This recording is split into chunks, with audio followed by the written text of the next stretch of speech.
Представители семейства кошачьих имеют одну из самых сложных систем социального поведения в мире животных. Тем, у кого дома живет мяукающий питомец, часто сложно понять мотивы его поведения. С котами и кошками важно уметь налаживать коммуникацию, потому что они могут быть весьма обидчивыми. Часто хозяева недоумевают, получив от своего питомца в подарок убитую им дичь, мышей, птиц, лягушек и даже ящерок. Найти трупик на своей подушке или коврике неприятно, но кошка с упорством повторяет такие свои действия. Что питомец хочет сказать подарком? Как на него реагировать? Кошачья иерархия. Собаки живут стаями.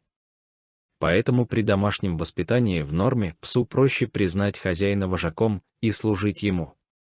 Прайд кошек устроен несколько иначе. Иерархия там достаточно сложная, и каждый четко знает в ней свое место. В прайды все кошки, в отличие от стай, прямые родственники, сестры, дочери и так далее. Кот принимается только тогда, когда есть суровая необходимость в защите. В остальное время кошки предпочитают прайд из самок и детенышей. Самец же приходит только для брачных игр. Городские бездомные кошки чаще диких разрешают остаться в прайды коту. Кошки в этом сообществе по факту равны друг другу.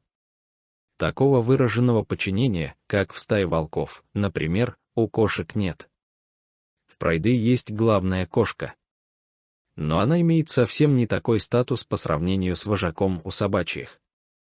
Она скорее не лидер, а самая уважаемая и старшая. Часто это буквально мать и бабушка остальных особей. Она пользуется высоким статусом, но не подавляет окружающих. Кошачьи действительно независимы, каждая самка в прайды буквально знает себе цену. Но для кошек в этом сообществе характерны дружеские отношения, на равных, несколько на расстоянии, но с проявлением взаимной симпатии и интереса. Кошка в доме. Если в семье кошка одна, то ей ни с кем составить прайд. Она начинает переносить заложенный в нее природой стиль отношений на своих хозяев. Дружественные взаимосвязи в прайды приучают кошек не подчиняться, а быть очень чувствительными к состояниям и настроениям остальных членов сообщества. Поэтому кошки — настоящие эмпаты, они различают эмоции хозяев и реагируют на них. Принесенная еда как подтверждение статуса. Почему же кошка периодически не ест свою добычу, а складывает к ногам хозяина? Не стоит умиляться и думать, что она решила отдать человеку самое дорогое. Но и в мелкой пакости кошку тоже подозревать не нужно. Питомцу просто необходимо подчеркнуть свой статус на равных с хозяином. Или даже чуть выше. Ведь именно такой стиль отношений выработался у кошачьих в процессе эволюции. Домашний питомец чувствует свою зависимость от человека и пытается вернуть себе позицию на равных. Кот или кошка подчеркивают: «Я тоже могу добывать еду, приносить ее в прайд». Кошка тем самым подтверждает свою независимость и самодостаточность. Зоологи предполагают, что она даже может считать человека в этой ситуации более слабым членом прайда. Ведь добытая кошкой еда с ее точки зрения гораздо лучше той, что есть у человека. Кошка демонстрирует хозяину свою полезность, ловкость, независимость и успешность в охоте. При этом она может либо тихо подбросить еду владельцу, либо даже громким мяуканьем привлекать его внимание к добыче. Последнее еще больше подтверждает, что кошке нужно срочно самоутвердиться в глазах окружающих. Ведь мяукают они исключительно для людей, подражая человеческой речи.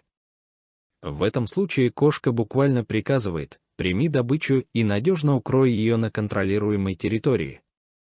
Если кошка живет в квартире, то, не имея возможности добыть еду, она может также приносить хозяину игрушки или мелкие предметы. Как реагировать хозяину? Понимая мотивы поведения кота или кошки, хозяину необходимо подыграть животному. Позволить ему быть самодостаточным и уверенным. Поэтому даже за птицу с откушенной головой на подушке не стоит ругать животное. Кошку нужно похвалить, погладить. Не стоит демонстративно выкидывать добычу на глазах у кошки. Нужно подобрать ее и унести в недоступное животному место. То есть, как бы принять еду и отложить ее про запас. Важно помнить, для кошки хозяин, равный либо даже немного более слабый член прайда. Но принося человеку добычу, животное подчеркивает, что принимает его как родственника, члена семьи. Безусловно, необходимо позаботиться о животном, обработать его от возможных паразитов, которые могли попасть на него во время охоты.